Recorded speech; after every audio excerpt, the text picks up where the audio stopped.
Mulai ya. Sorry. Masih apa? Masih ngurusin ini. Sorry, Ya. dari bini dulu tuh. Ngurusin bini terus ya. Oke, mungkin kita langsung opening aja ya. Komennya sudah nyala sih. Oke. Stop pelanggaran. Stop kecelakaan. Let's go.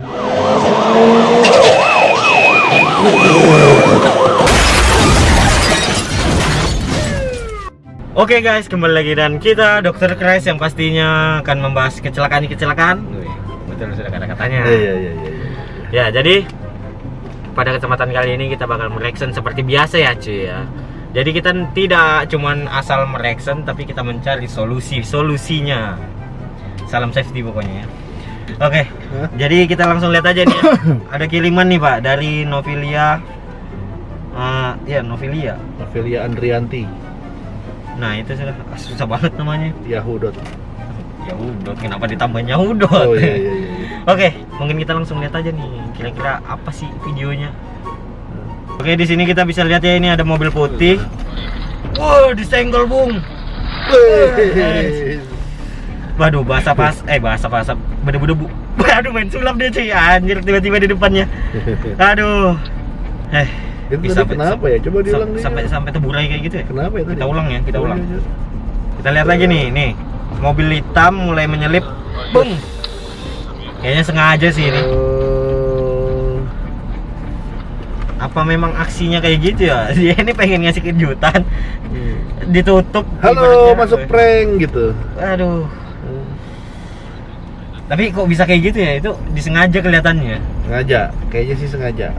Tapi kalau menurut Bapak, Tapi yang lucu tadi dia sempat nyalain sen. Berarti dia sebenarnya mungkin dia pengemudinya baik. Nah. Tapi mungkin udah terjadi apa misalnya di belakang sana kan sebelumnya masalah sampai pribadi masalah gitu ya? pribadi atau sudah trek-trekan atau senggol-senggolan, akhirnya yang mobil hitam tadi marah, ya kan? Dia sempat nyalain sen loh, dia nyalain sen ke kiri baru dia hajar. Tapi kelihatannya itu aku tahu itu masalah pribadinya itu apa. Itu kenapa? Sedalnya diambil sama yang ini. Bukan, pentil mobilnya dilepas, diganti. Pakai yang plastik gitu loh.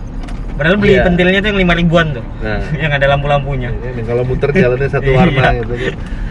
Ya itulah yang namanya road bullying. Jadi road bullying itu nggak cuma bisa terjadi di sekolah, ya kan? Nah, Road bullying nggak cuma bisa terjadi di kantor. Ya, Nah. bullying. Bullying nggak bisa cuma terjadi di sekolah. ya. Bullying nggak cuma bisa terjadi di kantor, tapi juga bisa terjadi di jalanan. Malah lebih banyak atau lebih sering bullying itu terjadi di jalanan sebenarnya, tapi kita nggak sadar. Kok kayak gitu sih? Namanya road bullying. Road bullying. Jadi yang tadi udah ada masalah, misalnya senggol-senggolan atau main lihat-lihatan, ya kan? Memancing emosi. Mancing emosi, masing-masing nggak bisa nahan emosinya, ya kan? Akhirnya terjadilah kayak tadi itu, Oh, gitu. ya kan? Bisa gitu ya. Nah, Aku baru tahu juga nih. iya. Jadi kalau biasanya kita bullying tuh apa sih? Bullying di sekolah?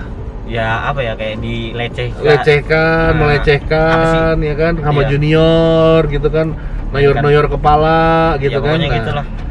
Selama ini kita dengernya di sekolah, cuma sekarang padahal di jalanan itu lebih sering terjadi Terjadi bullying di sana. Hmm. Ya kan, makanya solusinya adalah pada saat misalnya main panas-panasan, ya kan, kita yang harus ngalah, sing waras ngalah katanya, yang masih waras yang ngalah, sehingga nggak terjadi tuh emosi-emosian di jalanan. Karena kita nggak tahu siapa lawan kita di samping kita. Misalnya kita sok jago nih, berantem gitu ya, kata-kataan dari mobil, ya kan? Kalau yang lawan kita misalnya bawa senjata, tiba-tiba nembak, Mati dong. ya kan? Iya. Kita kena, dia kabur, ya kan? Itu yang paling worstnya lah, ya kan? Tapi yang tadi itu bisa juga kayak tadi, ya kan? Yang lawan kita emosi, saking emosinya dia tabrakin mobil dia ke kita, dan akhirnya kita yang celaka. Untungnya aja itu tadi kalau aku lihat sih kayaknya masih ada kesan ya. Nah, sekitar 70%-an masih selamat karena nggak terbalik gitu. Mudah-mudahan. Tapi itu untuk mengatasi road bullying. Nah, aku juga pengen tanya nih, kira-kira gimana sih cara mengatasi supaya kita itu bebas dari road bullying? Nah, yang pertama, survei membuktikan bahwa di jalanan itu orang cuma ketemu sesama pengemudi itu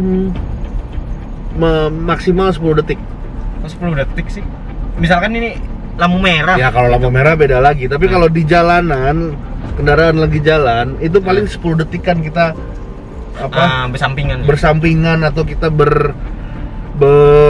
istilahnya deket-deketan sama mobil lain.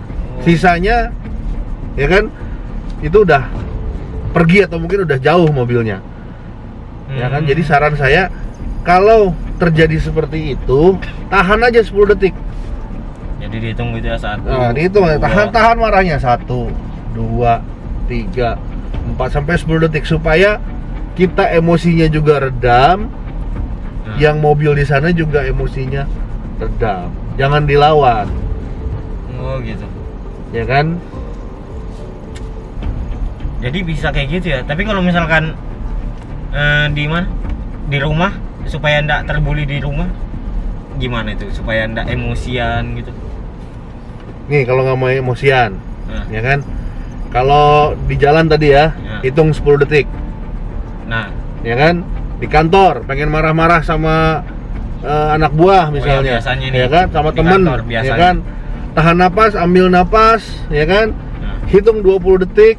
20 detik, lebih lama ya? Lebih lama, karena kan nggak kemana-mana tuh kan? Mesin, ya kan? Dia di situ-situ aja kan? Keluar dari ruangan, tahan 20 detik, keluar dari ruangan, nggak usah dilawan. Oh gitu. Ya kan? Kalau mau marah-marah di rumah, ya kan, sama istri, nggak usah ditahan, marah-marah aja terus. Oke gitu. Biarin aja. Nggak apa-apa, diloskan aja gitu ya Pak ya? Nggak apa-apa, udah di rumah ya kan, biar dia tahu juga suami itu ada posisinya gitu loh. Jadi punya harga diri juga. Punya harga diri sebagai suami, ya kan? Oh gitu. HP-nya Bapak bunyi tadi. Halo. Iya. Aku di luar. Iya. Ya udah. Iya. Polisi lah. Loh, mau kemana? Waduh, istrinya. Ada istrinya cuy. Dia di sini dia. Katanya kalau misalkan dia itu sudah nelpon, iya, suaranya lembut banget. Fix, itu pasti istrinya. Kayaknya dia memang takut sama istrinya. Oke, mungkin sampai sini dulu videonya. Jangan lupa like, comment, and subscribe di bawah. Next you again.